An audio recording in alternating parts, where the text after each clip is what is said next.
move on to the good of the cause and our student representative, Papa Centuri. Good evening. First and foremost, tonight, in light of Mr. Figueroa's awesome presentation on clubs, I'm going to spend my little portion talking about the clubs at the high school and what they've been doing over this past school year.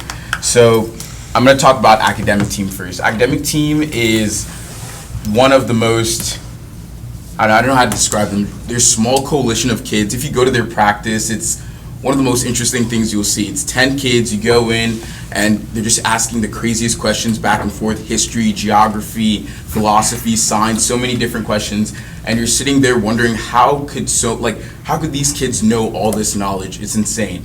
And they're one of the most highly recognized clubs in our school.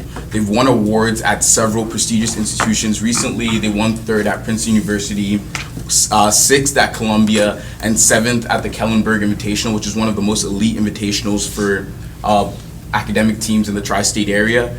And last year, they traveled to Texas this year's Texas. They traveled to Chicago to compete in the academic team nationals, and they placed very highly there as well.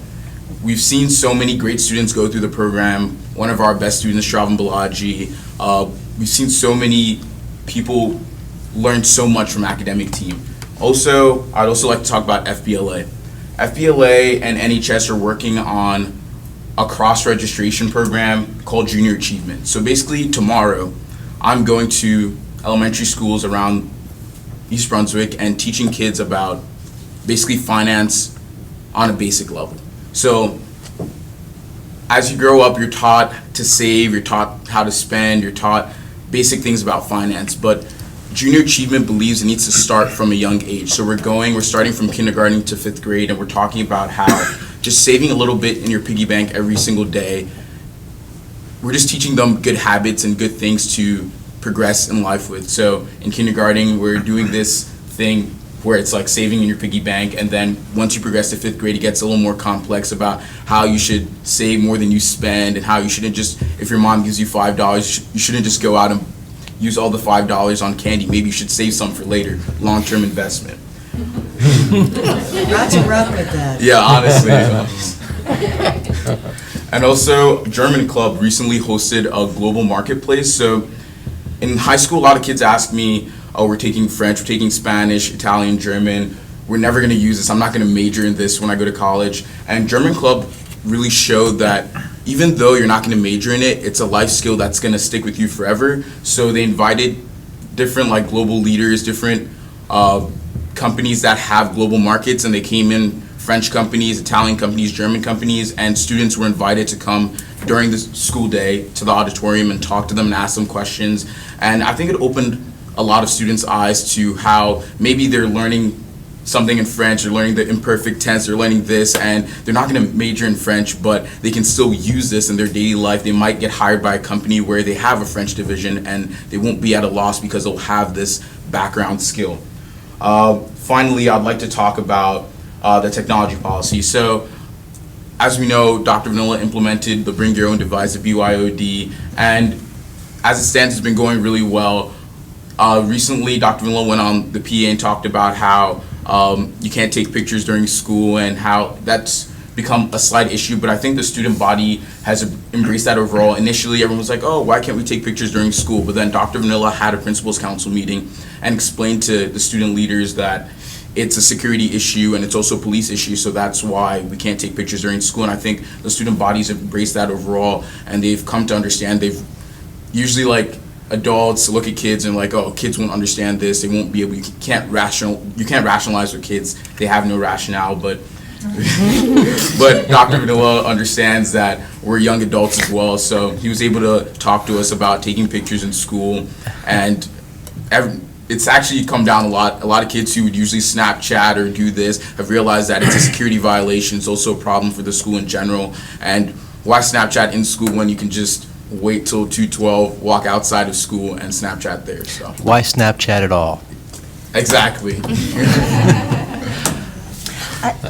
Mrs. Becker? I just want to say that we think you guys, we totally rational and intelligent. We gave you this privilege because we knew that you guys would handle it. And that you would understand the concept of it's yours to lose. Yeah. So we think you guys are very rational. Just wanted you to know that. Oh, Mr. Simmons. I was just going to suggest to the student that spoke earlier, because it sounds like an individual issue, if you have not yet spoken with the superintendent, stick around after the meeting and just exchange information. I'll leave it at that for the day, but normally, that's what you probably would want to do. Other than that, I didn't get to speak last time because we were away, but the school board's meeting was quite good. I was a little bit disappointed with the ethics presentation that you and I had to sit through. I thought it was a little disjointed. Yes. But other than that, the whole meeting itself was pretty good, so. Thank you. Just wanted to make one comment. We were all present at the naming for Dr. Majesto of the Performing Arts Center, and I just wanted to shout out and make a comment about the level of quality of music that was presented that evening. For those of you that were there, you certainly know what I'm talking about. For those that weren't, my wife was with me. She never really. Our kids were always in athletics, so it really wasn't that common for us to sit through many of the music programs. And she nudged me after the first number, and she said, this high school orchestra is phenomenal. I said, Penny, that's the junior high school. And it was just amazing. And the vocal performances, I think, are maybe a little bit tickled at how successful these kids are. We've just grown accustomed to it.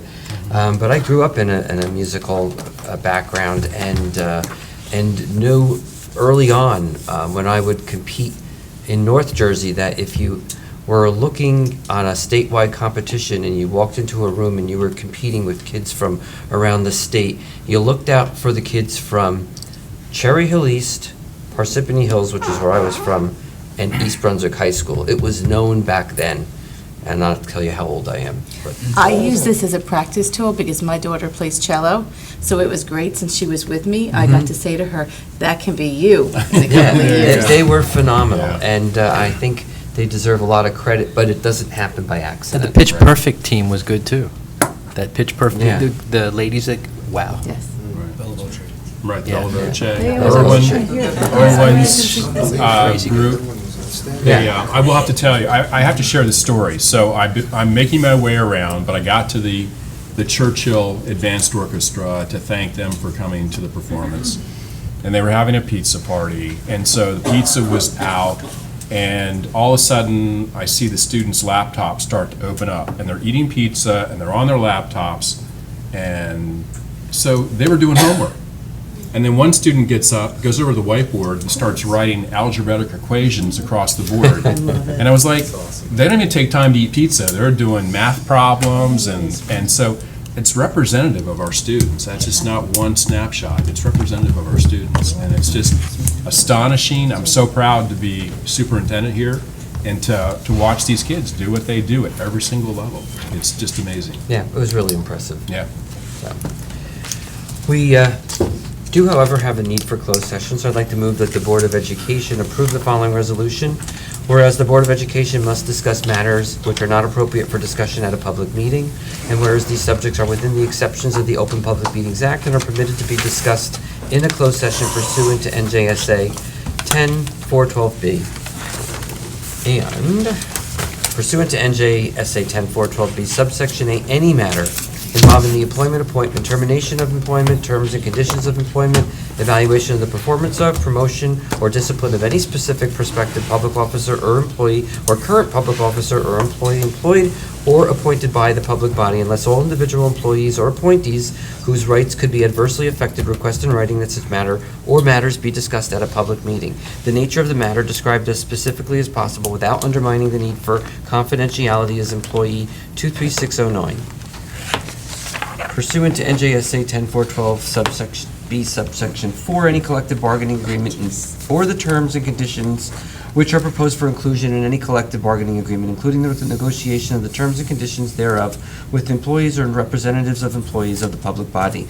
The collective bargaining contracts discussed are between the board and EBPSA negotiations.